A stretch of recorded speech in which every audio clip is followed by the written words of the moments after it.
Good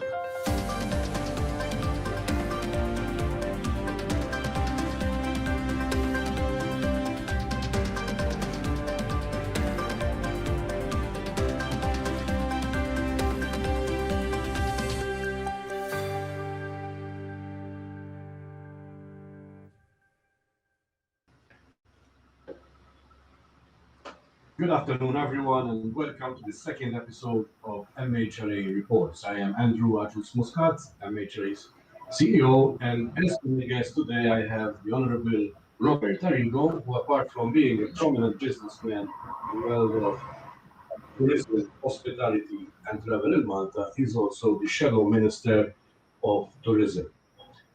Welcome, Robert, and thank you for being with us. Thank you very much for your invite, Andrew. It's always a pleasure to have you with us. As I mentioned in our introduction, Robert, apart from being a seasoned politician, at heart you are a businessman. You are one of the protagonists of the tourism sector here in Malta. And of course, you've seen it evolving over the past years, couple of decades, the tourism sector in Malta. And of course, even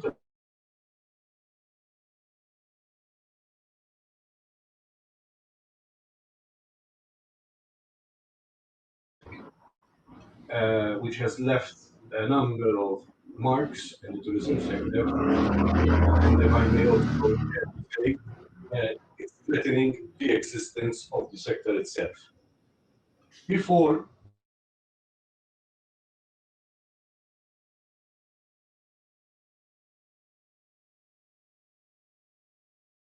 months as a businessman in the tourism sector. Well, we've seen a lot of things in the past. We've had Gulf Wars, Yugoslavian wars, ash clouds. We've seen it all, or we thought we've seen it all. Up comes this COVID, and we're back to square one, if not as such minus. The industry is dead. So we have to again readapt ourselves to the situation that we're going to come in. One day we're going to come without a virus, please God. One day everything will start working again, and then we have to be there for the business that should come to Malta. It is not an easy situation, Andrew. One has to look at it in a different way. I say, normally we used to say we'll think out of the box. Now we have to say, let's take off the box and think what we never thought about. However, Malta has always been a protagonist after such things. You can remember even in the very early 80s where Malta had to make a special rate of exchange with England, with the English pound, so that the English people would start to rethink about Malta at that time. That was that was nearly 40 years ago. Maybe now that Sterling and England are not part of Europe, that could be a knee-jerk situation. But we have to start thinking of what worked when we had crises so that we will be there and start again. Of course, because one thing being a businessman, another thing holding the responsibility of being Shadow Minister for Tourism. After the election of the new leader of the Nationalist Party, Dr. Bernard Grech, you were reconfirmed with the responsibility to shadow this important sector of the economy. What have been the main priorities and challenges since you took up this position over the past months? Well, as the party and so, I have survived 5 ministers over the past 8 years, plus another 2 ministers of Air Malta. So that could be a large number, in fact, a very large number, because in 8 years, one had 7 people with different good attitudes at the end of the day also. But without a national plan and people who thought they knew best for the industry, they are short-lived and maybe did not leave the industry as such as it should be. The scope at the moment is to help government to get back Malta as such on its feet as fast as possible. We have been proposing a lot of points and proposals in the past year for survival of COVID. And now we will be preparing, along with the stakeholders, what we think should be done after that, so that we can rejoin the market as fast as possible, because bear in mind that we will have a lot of competition from the Mediterranean parts, and we have to be prepared, which I am afraid we are not that prepared at the moment. So the job is to get government going faster and with points that can secure the business for Malta, not as what we used to be maybe, but what we can do. And we can do a lot.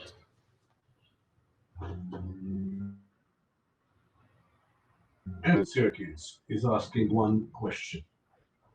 Will we be having a summer this year? What is your frank opinion and forecast, both as a politician and as a businessman in the sector? Well, I don't think we will have a special summer.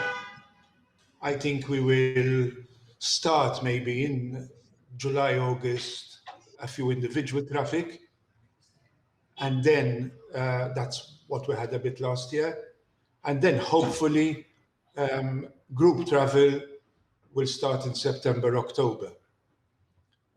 Group travels are an important part of Malta. But we've got certain restrictions at the moment, health restrictions which we have to abide with. Groups cannot go on a 50-seater coach. They cannot stay, eat at the same tables. So hopefully by September, mind you, we don't have any requests at the moment for groups in September, so we have to create that also. It's linked with the connectivity with flights to as such, everything is connected. Government vouchers are good. They can't not be said that they're not good, but obviously they're not the solution for this business, because €100 or €60 for hospitality people to spend on hospitality per person is as such it's a small amount. It's a good injection, but it's still a small amount. There are signs that some groups will come early next year, 2022. So we'll have to be on a survival mode still, which makes me point out to the wage supplement. Government here has to put up the wage supplement up to June at least, and not keep us in as such a quandary until March. They have to be announced now, because this industry, as you very well know, looks forward 12 to 18 months and not month by month. So there's a lot of meat on the fire, but we have to cook it properly. As you have mentioned already, it is to be expected that as markets will start to settle back to normal activity, Mediterranean tourism destinations will start offering fierce competition to Malta. Do you think that Malta will be able to stand out as a safe destination and therefore be more attractive to our target markets? Because safety seems to become now the crux for any form of relaunch or of recovery of our sector. Yes, the client has to feel safe. Has to feel safe, first of all, because Malta's population, not only the Maltese, even the foreigners who live here, which is a larger number, get vaccinated as fast as possible. Simple mathematics will show you that if we don't get 3,500 vaccinated a day, then we will skip this year. We will still be vaccinating people next year, which will be a loss for Malta in 2021. Obviously, without vaccinations, you don't get business. There are other nations which were on the news, even Cyprus and Greece, but even Spain, who have made arrangements already for with the traveler to go there straight away because they can feel safer, they're more vaccinated, and they have, as such, the arrangements in place that they can start straight away.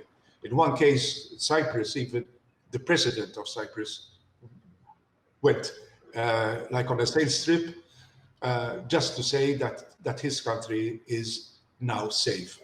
And there is where we have to be. We floated an idea and the proposal that we have to have tourist swab centers too at the airport and in 2 or 3, including Gozo places, where the tourist can feel that he is cared for. The Maltese are vaccinated. He will probably be vaccinated. He comes with a certificate, and at least he can have a safe holiday. That is, I think, obviously number one. If we don't have that, and then I fear that we are at a loss in 2021. Strong connectivity, Robert, of course, as you well know, has always been the critical success factor for, in particular, our tourism sector. Because we being an island, having a strong connectivity network is important. And probably because over the past years, we have worked so much and invested so much on this front, this was the main contributing factor to have a record year after a record year for our tourism sector. Over the past months, because of COVID and the way the travel sector was hit, much of this work has been hit hard. What do you think should be done to re-establish back our connectivity network to ensure a strong relaunch, or maybe a more polished one, a more smarter one? There are a lot of airlines who have stopped Malta. A lot of airlines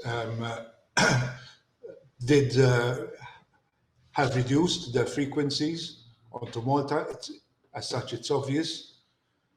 My fear is that government is not prepared and hasn't got all the agreements done with all the airlines so that they come back and they come back with people. Here we have to offer a lot of incentives to airlines, probably even more than we used to, because again, places like Greece and Spain have already got protocols with these airlines so that they fly there. Remember that low-cost airlines don't necessarily get low-cost people, but low-cost airlines fly where they service the people's wishes to go. They will not create as such a market. They will service a market. So first, we have to create that market so that the airlines will service them. We have to incentivize them, incentivize the tour operators with their own brochure or as such on the websites, so that the whole picture will come back as fast as we can. Government has to note that it will cost them more money to do so than it's cost them so far in this past year. If we don't put in the money that other countries are going to put in and are putting in already, then we're going to start as losers on the first instance. And Air Malta, how do you think Air Malta would fit or should fit in this one? Air Malta, for me, is quite simple. It should fly to places where we have markets, obviously. I don't know if it was Minister number 2 or Minister number 3, but I gave him a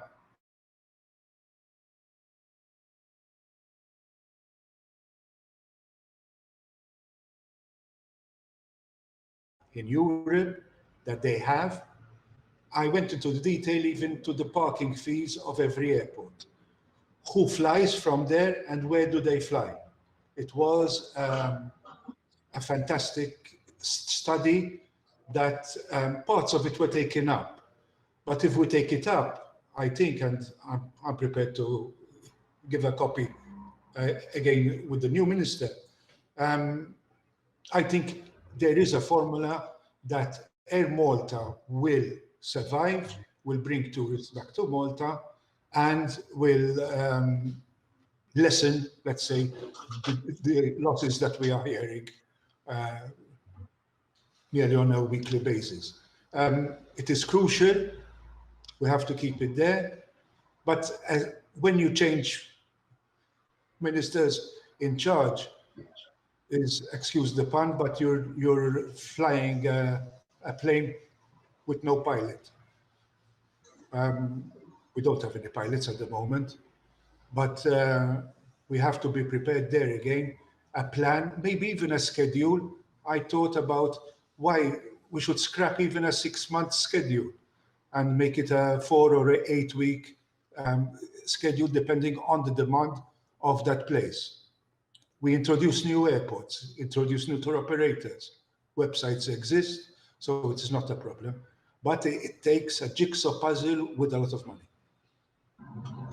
Talking about politicians, ministers, over the past days, the Minister of Finance, Clyde Caruana, stated in an interview that a critical success factor for Air Malta to recover and keep flying is that politicians should not interfere in its business operations. What's your opinion on this? I think when a politician tends to say that he knows everything about an industry, then it's dangerous. I don't understand about anything except the hospitality industry. Intelligently, it can be done. As such, even at Air Malta, it can be done. Mistakes were done in the past, yes, okay, by many, by few, bigger mistakes, smaller mistakes. But now we have to look forward. We have a chance to look forward. This is like a reboot situation where Air Malta can really make the headlines if it wants. It's not the willingness only of one person. It's a team effort that maybe has to shed blood a bit also, because you can't have a heavy structure for a low number of flights and seats. In comparison, the Air Malta has more employees than any other airline, according with the number of planes and seats. So a good restructuring has to be done.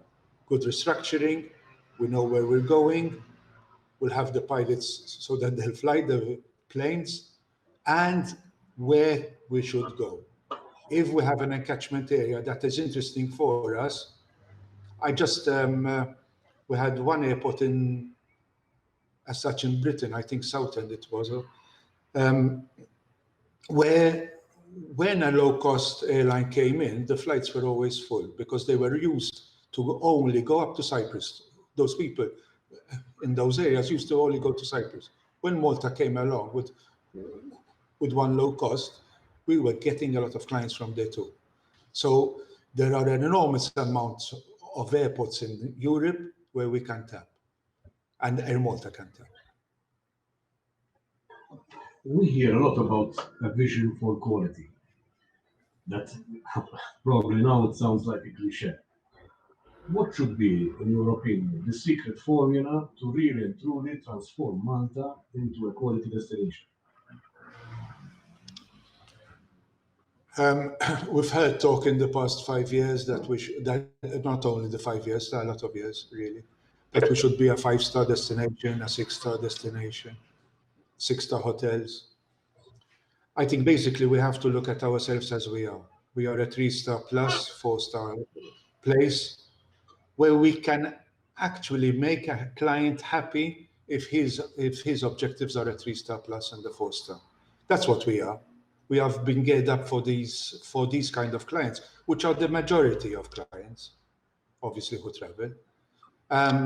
This thing of quality and quantity, I think now we need quantity. Remember, a low-cost airline will not come to Malta if it's not full. He has to have a 92% occupancy on every plane. That means quantity. If you don't have the quantity, then you won't even have the airline to get the quality. So the quality has to go plus what we have, not replace what we have. We are structured. We have a lot of businessmen, small kiosks and bars and restaurants that feed on the quantity. We have a lot of them, some obviously 2-star, 3-star, 4-star, 5-star. It's no problem, but we cater for everybody and we need the quantity. Up to last year, or 2019, we were all pleased with what is happening. If we can improve on that, change a bit of our mistakes, reinvent something, give them a bit of more attention that at times Malta has lost. I think these are all ingredients that we should know, and we can't transform an island as we are, so small, into something that we are not. To touch on this point of debate between quantity and quality, a couple of weeks ago, government and the Malta Tourism Authority launched the Malta Tourism Strategy 2021-2030.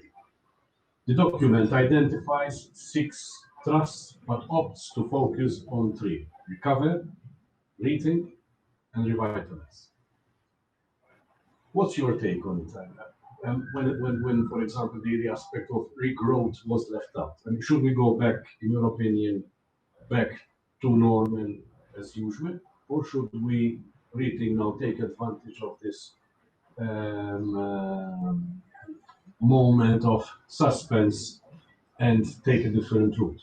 And maybe even why not start investing more our efforts towards going more to the 5-star level, as you were mentioning. Maybe we are more at a level of 4, 3, but maybe now at this moment, in planning for the future, we should be working harder to aim for the 5, and maybe less for the numbers, but more for the quality type.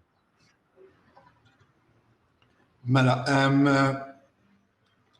as such, I was present, like you were present at the presentation. I don't agree that MTA comes out with a 10-year plan. My idea would be a 2-year now, so that we'll get out of this rut, and then plus an 8 years, based on the 2 years as such of experience. I don't think it said much that we don't know. It said things that we know, things that the stakeholders only know, and it has proved to be no indication of what should be done in the future. I am not really interested if Manchester United have a lot of supporters in Shanghai and Mumbai. And that sort of advertising has cost MTA millions. I am interested in the marketing and in the money that we should give to airlines and to tour operators to get the business down to here. There'll be less business to take from Europe this year and probably next year. There are more destinations, and we have to see that our piece of cake is there. It will cost money, but we have to do it. As a party, we are talking to the stakeholders and asking them, think out of the box with us. Let's see what is necessary. We've had some good feedbacks already.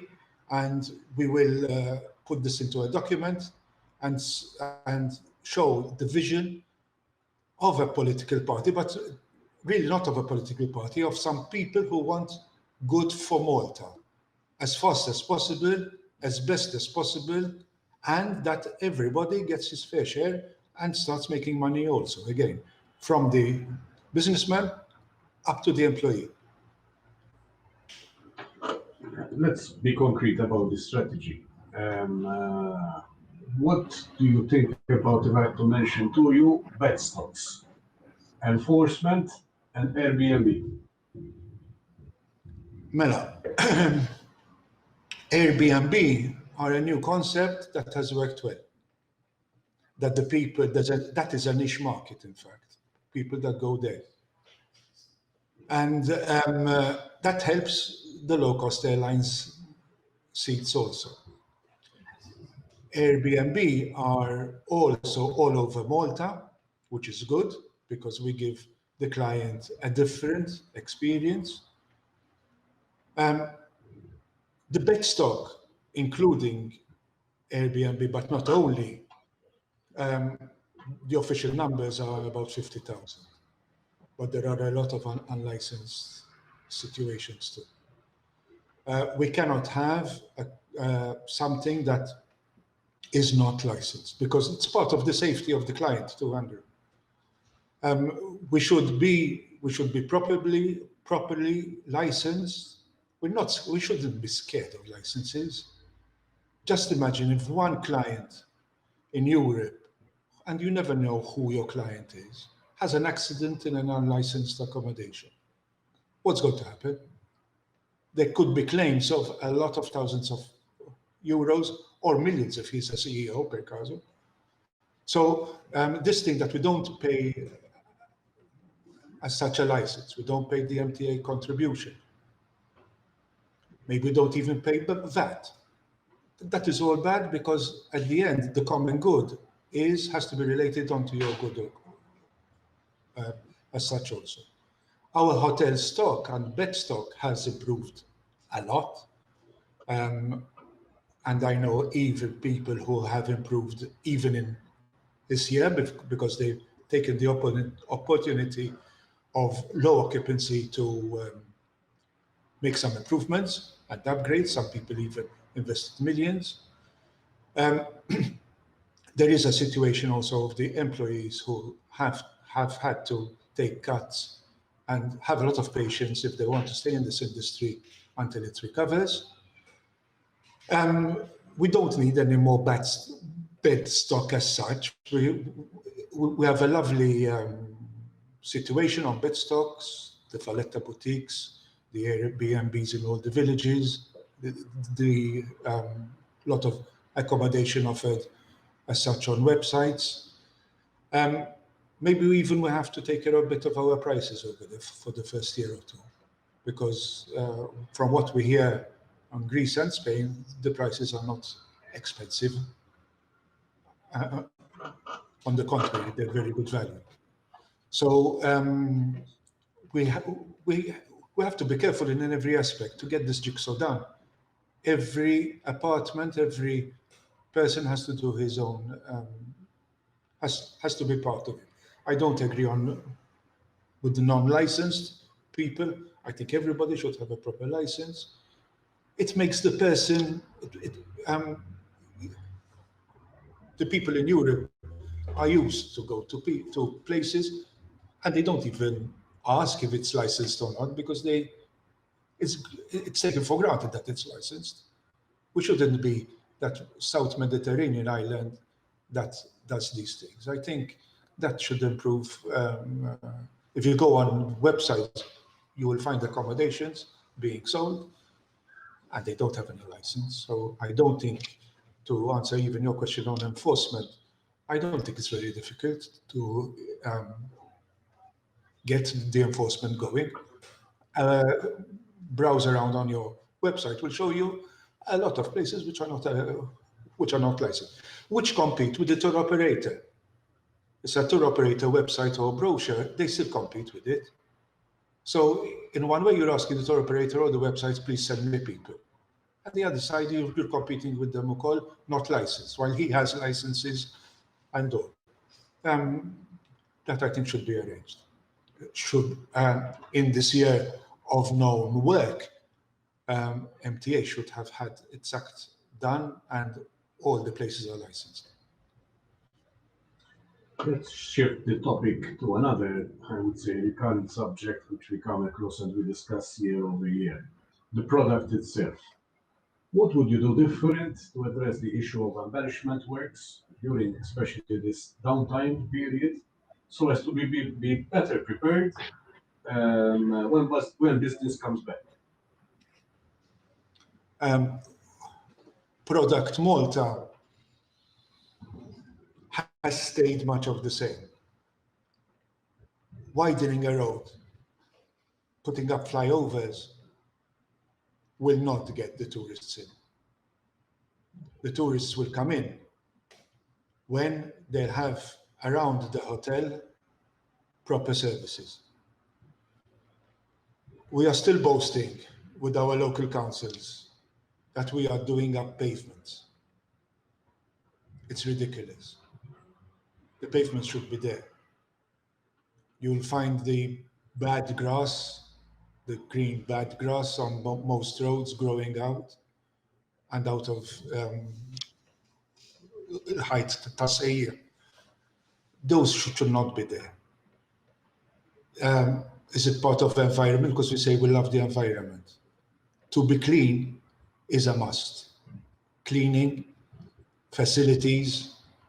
If we want to go a bit further with the electrical cars, we should have more posts where they can be charged, because I think the future client will think about these things more and more.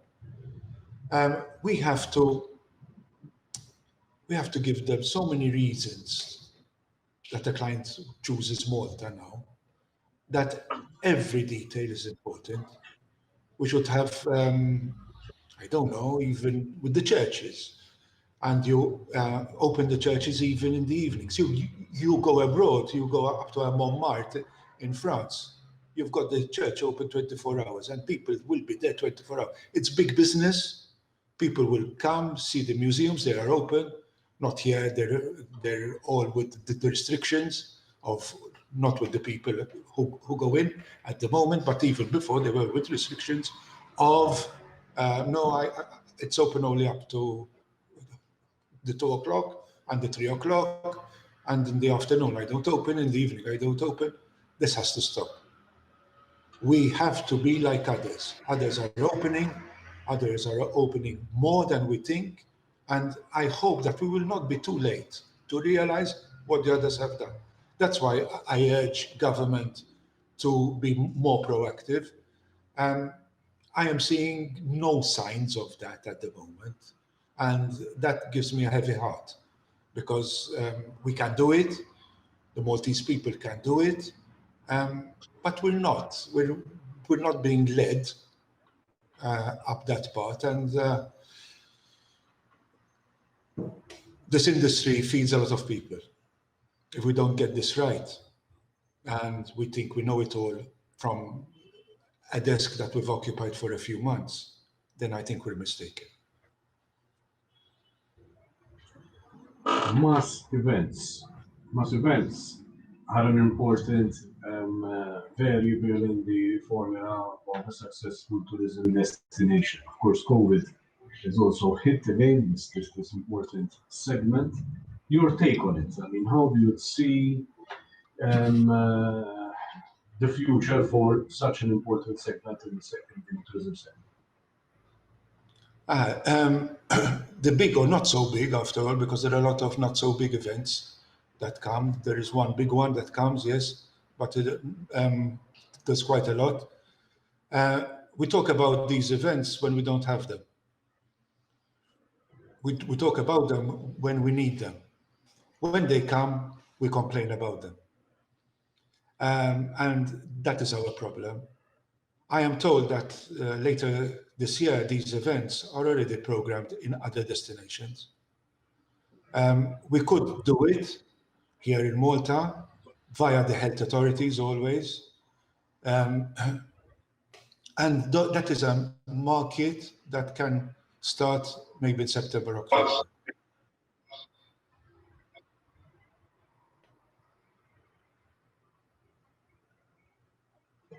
COVID has turned tourism upside down. I'm curious to know, Robert, to know more about what you think about the travelers' upcoming new profile from your experience.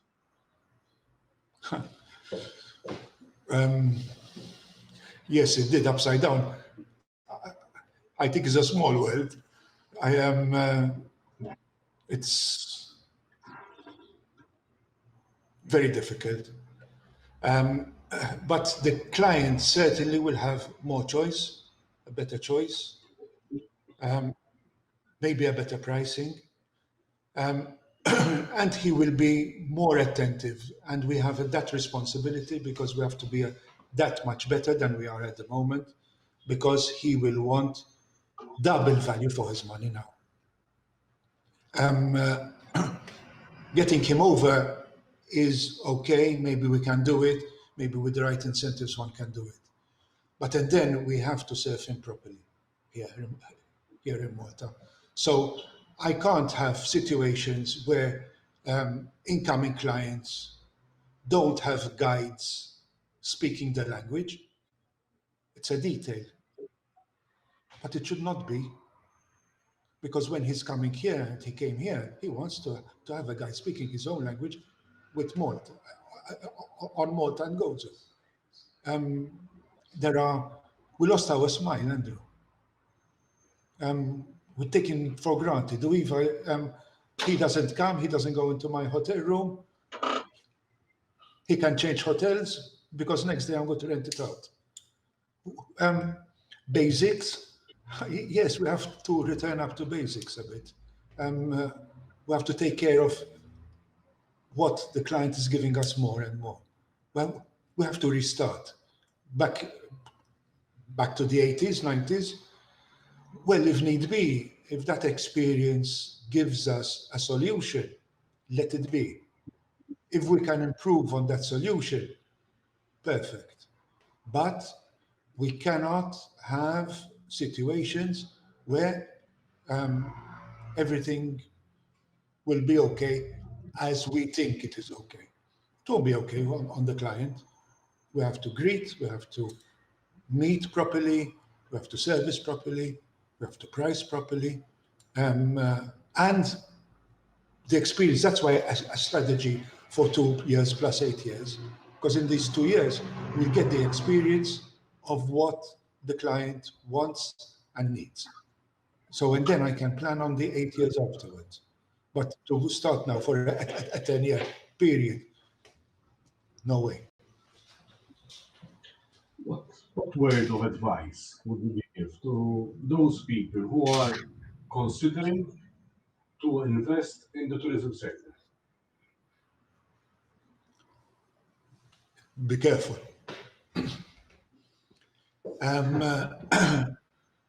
I've heard of so many people who have got feasibility studies, even in the good times, based on rates that you find on a booking.com. Those are not the rates that the majority of clients come over. So that businessman, that investor did not get the return on value as such on his investment. We are still not incentivized to invest. The wage supplement that we've got used to in the past year, and which I repeat, I hope it stays on, has served only to keep some employees, or most of the employees there, at an 800 gross situation. The investor, the businessman, who is the start of all employment, has not been cared for. You say you should have been cared for? Yes, but even a bar, even a restaurant who has been closed, especially a bar with no alcohol, has been closed so many months, giving him 500 euros for 5 months, 800 euros for 5 months is not much. He's got his stock, his water, electricity, the fridges have to still work. So investment is not meaning just a new hotel, just a new apartment block. It means anything from a kiosk onto a bar, onto a restaurant. We have to be very careful. The 2 years are going to be not easy. The banks will not be very willing also to invest with you. We've had, now we will see this year, the banks asking for the monies, even from last year. So if you couldn't pay 1,000 euros last year, this year you're going to be asked to pay 2,000. That mountain will be a bit too much for you, and there is where we have to prove them wrong. So investment has to be carefully thought about. I think in this industry, especially in the beds, I think we've got enough. We've got enough of everything, because we had enough of everything because we were geared up in 2019 for it. So I would be careful, yes. I would be, I think it twice. Maybe wait a couple of years, see what's going to happen, see what type of client is going to come, see our capabilities, see what he wants, and then invest accordingly. Disruptions bring opportunities for innovation. Your take on the need to see a more innovative tourism sector in Malta?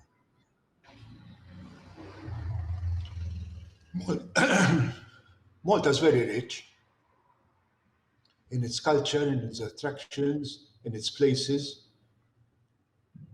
We, for instance, the past months, we were thinking of some new type of excursions, different excursions, and we came up with a lot of people and with a lot of ideas, because I was even amazed, even being a seasoned, as you say, person in the industry, I was amazed in what you can adapt Malta for. And we're thinking on that. Even we're thinking on hotels. There could be different ways of check-ins and of services. What the clients can be more used to now, and he will find these things probably in other places too. There are quite a lot of things, quite a lot of interesting things. I think we should go away, we should shy away a bit from what we were in 2019. So we have to offer something different. We adapt what we have. We have a lot. I think we can make it, Andrew. I think Malta has always made it. It has always finally found a solution to every problem that we had in Europe and in the Mediterranean. I'm sure we can do it again. This time, it's a bit more serious. So you've got the health has to be first cleared, and then we go second. But we can do it. I think with a bit more effort, which, to put in the party, the opposition will help too, and is willing to help with its ideas and its proposals. My urge always to government to act faster. We cannot wait to have more sessions of public consultation. We all know what we have. We all know what we should do. We have to find a solution of how to do it. There should be no money restrictions from government, because it's going to be expensive to get those airlines back, to get that tour operator who used to send a lot of clients to Malta. If he's got a better offer from Spain or from Greece, there is where he's going, especially in the first years. So we have to dig in our pockets. That's why the licensed people are unlicensed are important, because they pay a bit of money for the license and VATs and so, which will help with the common good. and it can be done. We have to each take a step back, hear more, think, and we have great minds here that we can do it. I think we have a good combination that it can be done. I am hopeful, as usual, that Malta will come out of this. My only worry is that we're not very, very well prepared in comparison with the other countries. Before concluding, Robert, I'd like to invite you to give a message to the Malta Hotels and Restaurants Association members, the MHRA members, our restaurant owners, hoteliers, their employees, and other tourism stakeholders who are following us now and maybe feel concerned about their future operating or working within the tourism, travel, and hospitality sector across Malta and Malta. Everybody has been into a hard time. When COVID hit in March last year, it's nearly a year ago, the hospitality industry was nearing the close of a winter season. The winter is always bad, so we had already 6 months of bad business, and then we got hit by COVID. Now it's 12 months. We're hoping for a summer that maybe, and then we're going to another winter until 2022 will hopefully start us up in the right way. There has been a lot of patience from investors, from business owners, from staff, especially with the staff. I think they have been very patient and very good. Most of them, I would say, have seen the importance of their contribution also, because the multiplying effect is huge. Patience, we will get out of it. We have to stick around. Maybe our tensions within, when you don't have any work or is more than when you have work. We now realize that after all, work and business and stress is worthwhile rather than this kind of stress. We have to stick there. I think it will get better. I want to get it back faster. That is my aim. Those are the aims of our proposals. And if we get it faster, if we get our act all together faster, then we can have happier faces of our employees, of our businessmen, and of government, because he'll pick up his taxes too. Honorable Robert Arrigo, thank you for being with us, not only for today's program, but for whenever we need it as an association too. I'd like to thank all those who followed today's program, and I give you another appointment for today week to meet up another guest for MHRA Reports. Good afternoon. Thank you very much.